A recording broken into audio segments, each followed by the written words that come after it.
अगर जल भी पान कर रहे हो, नाम जप करते हुए करो, तुम्हारी बुद्धि को शुद्ध करेगा।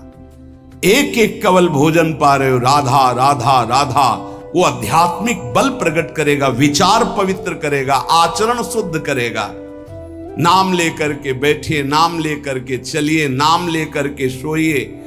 जब लग श्वास है तब तक नाम जप करो। देखो, हरि नाम जैसा, भगवान नाम जैसा कोई मित्र नहीं है, ऐसा बड़े बड़े संतों ने अनुभव किया है। पूज्य नारायण स्वामी बड़े सिद्ध महापुरुष हुए, वो कह रहे हैं कि नाम कैसे आपका निरंतर चलेगा। इसके लिए जिस वाणी से नाम जप कर रहे हो, यदि झूठ बोलोगे, अरे आश्चर्य होता है, झूठ बोल करके तुम सोच रहे हो हम संभाल लेंगे। नहीं नहीं, झूठ तुम्हारा नाश कर रहा है, तुम्हें पता नहीं। जिस जिह्वा से नाम जप कर रहे हो, अगर नाम का विशेष फल प्राप्त करना है, जल्दी फल प्राप्त करना है, आपको दुखों से बचना है, पाप भस्म करना है, तो झूठ बोलना बंद कर दीजिए। क्या बिगड़ जाएगा आपका? सच्ची बोलने में क्या बिगड़ जाएगा? सच्ची बोलना शुरू करोगे, हिम्मत नहीं रह जाएगी पाप करने की। ये जो पाप करने की तुम्हारी हिम्मत पड़ रही, झूठ बोलने के कारण पड़ रही। नहीं, असत्य संपादक पुंजा, सबसे बड़ा पाप झूठ बोलना। उससे क्या होता है? हर चीज हम छुपाना चाहते, किससे? उस सर्वज्ञ परमात्मा से, गुरुदेव से। नहीं, झूठ नहीं।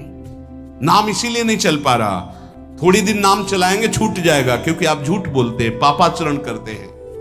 अगर नाम को चलाना है तो नारायण स्वामी जी कह रहे हैं, पहली बात मौन का आश्रय लीजिए, कम बोलिए, अधिकतर चुप रहना सीखिए, तभी नाम चला पाएंगे।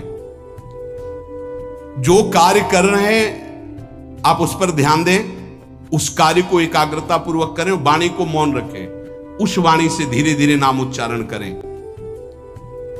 कम से कम 24 घंटे में 4 घंटे मौन का तो सबको अभ्यास कर लेना चाहिए। 24 घंटे में 4 घंटे मौन का। तो ऐसे ऐसे बुद्धिमान हो कहेंगे हम 6 घंटे मौन रहते हैं। कब? बोले जब सोते हैं तब। आप 4 घंटे कह रहे हम 6 घंटे मौन रहते हैं। 24 घंटे में हम 6 घंटे मौन रहते हैं। बहुत बुद्धिमान है। बोले आप 4 घंटे कहते हो, हम 6 घंटे मौन रहते हैं। तो कब आप मौन रहते हैं? बोले जब सोते हैं तो 6 घंटे सोते हैं, मौन ही रहते हैं उस समय। मौन जागृत की कह रहा हूं, 4 घंटे का। नारायण स्वामी के बहुत बड़े महापुरुष हुए, तुम 4 घंटे मौन का अभ्यास करो। ऐसा निकालो 2 घंटे, 2 घंटे करके 24 घंटे में 4 घंटे मौन। उस समय हम किसी से बात नहीं करेंगे, नाम जप करेंगे। कार्य करो, कार्य करने के लिए मना नहीं कर रहे हैं। कम बोलो। आजकल लोग अपनी जीवनी शक्ति को बोलने के द्वारा बहुत नष्ट कर रहे हैं, व्यर्थ की बातें करते रहते हैं। 4 आदमी चल रहे हो, आप पीछे चलिएगा, सुनते, बेमतलब की बातें। नाम जब नहीं होगा वो डिलीट नहीं होंगी, वैसे ही बनी रहेंगी, अगले जन्म के लिए तैयार हो रहा है। इसलिए नाम यदि सिद्ध करना है, नाम का फल लेना है, नाम का आनंद लेना है, तो वृथा भाषण बंद करो, बेकार की बात बंद करो। जितना कम बोलने से काम चल जाए उतना। सामने वाले को बोलने दीजिए, आप बीच में नाम चल रहा है जी, नाम चल रहा है। जब कोई आवश्यक बात हुई, पवित्र शब्द बोल दिया, नहीं चुपचाप सुनो ना। उसको लग रहा है कि आप संभाषण करो, मान लो रिश्तेदार है, नातेदार है, मित्र। अब आप व्यवहार में हैं, आप सीधे ये तो नहीं कह सकते हमसे बात मत करो, नहीं, हाँ बात कीजिए, लेकिन आप कम बोलिए, उसको बोलने दीजिए, आप नाम जप कीजिए, जरूरत भर बात कीजिए। बात में भगवान की चर्चा हो तो कोई बात नहीं, अगर प्रपंच की चर्चा है तो बचने की कोशिश कीजिए। अपने संबंधियों, अपने दोस्तों, अपने व्यवहारियों से व्यवहार, दोस्ती, संबंध शिथिल कीजिए, तभी नाम में प्रीति होगी। अगर ये अब हमारे दोस्त आ गए हैं तो फिर वो दोस्त छूट जाएगा नाम, अब बातें शुरू हो गई प्रपंच की। धन्य है ऐसी बुद्धि जो प्रियजनों से भी संभाषण केवल भगवत वाक्यों का, अन्यथा नहीं। इसीलिए इस मार्ग को वर्ण करना बहुत कठिन है। एक ऐसा तुम्हारा निवास स्थान होना चाहिए अलग, जिसमें अपने रिश्तेदार, नातेदार, व्यवहारियों का प्रवेश ना हो। आपकी शैया अलग होनी चाहिए। अगर नाम जापक नाम सिद्ध करना चाहता है, नाम का फल लेना चाहता है, नाम निरंतर चलाना चाहता है, तो जिस आसन पर आप बैठते हैं उसी में प्रपंची, विषयी, सांसारिक वृत्ति वाले बैठेंगे तो भजन की वृत्ति नहीं बन पाएगी। एक ऐसा वैसे होते हैं घरों में बैठने वालों का अलग, लेकिन साधन कक्ष अलग होना चाहिए अपना। किसी का यदि प्रवेश ना हो तो आप देखेंगे कि आपके साधन के परमाणु आपको वहां बैठते ही तत्काल विक्षेप रहित करके भजन में लगा देंगे। अगर घर में ऐसा कुछ ना हो तो एक आसन अपना अकेला रखिए, जिस पर आप शयन करें वो आसन केवल आपका ही होना चाहिए। अगर वो सार्वजनिक बैठने के लिए ही है, ऐसी व्यवस्था नहीं, तो आसन समेट कर अपना अलग रख दीजिए और दूसरे आसनों पर बैठा लिए। फिर वो आसन हटाकर जब आप शयन करें तो आपका आसन होना चाहिए। इसका बहुत बड़ा प्रभाव पड़ेगा। पांचवा, बहुत बहुत पॉइंट की बात करें, यदि आपने किसी को वचन दे दिया और पूरा नहीं किया तो भजन का फल वहां जाएगा, ध्यान रखना। यही हमसे सब त्रुटियां होती रहती है अपने लोगों से। जाओ आज से बाद वचन दे दिया, हम ऐसा नहीं करेंगे, नहीं करेंगे चाहे मर जाएं।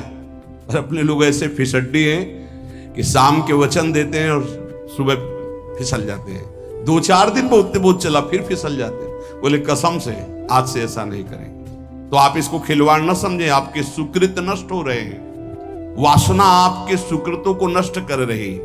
दूसरा, जैसे आपने किसी से कहा कि मैं शाम के 5 बजे आ जाऊंगा, तो 5 बजने में 5 मिनट कम होने पर आपको पहुंच जाना चाहिए, 5 मिनट ओवर होने पर नहीं। उसके पहले ही आपको ऊपर, ये संतों के जीवन में देखा गया है।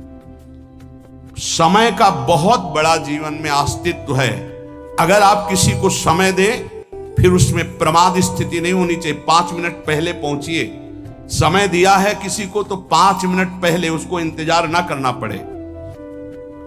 रात को सोते समय नाम जापक उपासक विचार करें, मेरा नाम किन किन कार्यों में छूटा, मेरे से कौन कौन सा पाप हुआ, मैंने कौन सी आज गलती की जो नहीं करना चाहिए, और उसे डायरी में नोट करें। नारायण स्वामी कह रहे हैं दूसरे दिन सावधानी पूर्वक वो गलतियां ना होने पावे जो हमने आज की।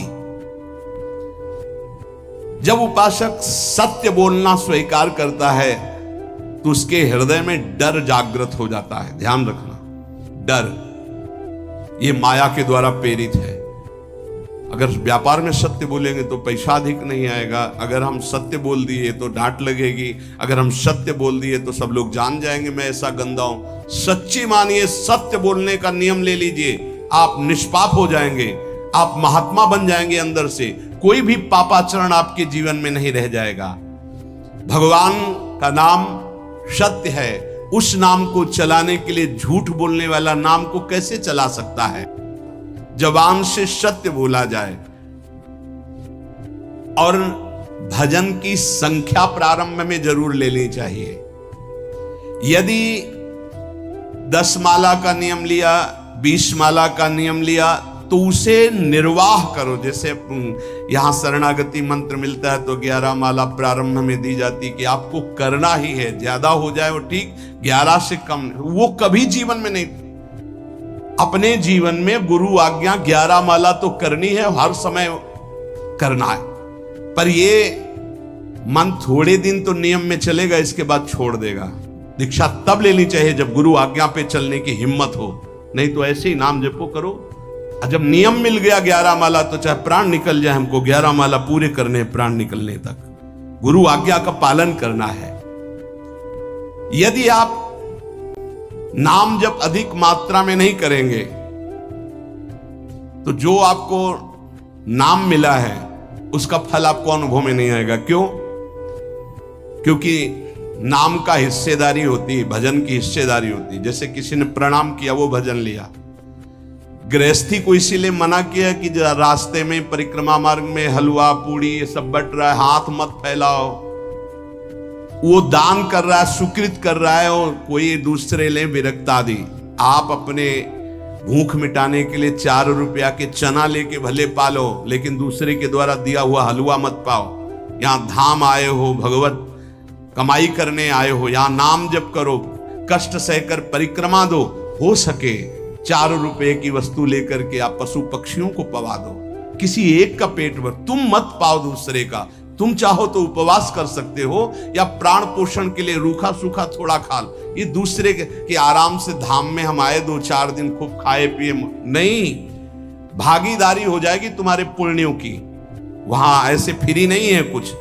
भजन का भागीदार राजा भी होता है, जिसके राज्य में रह रहे हैं। जो अन्न देता है वो भजन का, जो वस्त्र देता है वो भजन। इसीलिए गृहस्थ को कहीं कुछ भी स्वीकार नहीं करना चाहिए, ये बहुत ध्यान रखें। अगर आप कहीं तीर्थ साधु आश्रम कहीं जाते हैं, कोशिश कीजिए कि किसी से सेवा ना ले, और अगर सेवा ले तो उसके अनुसार फिर अर्थ दे दे।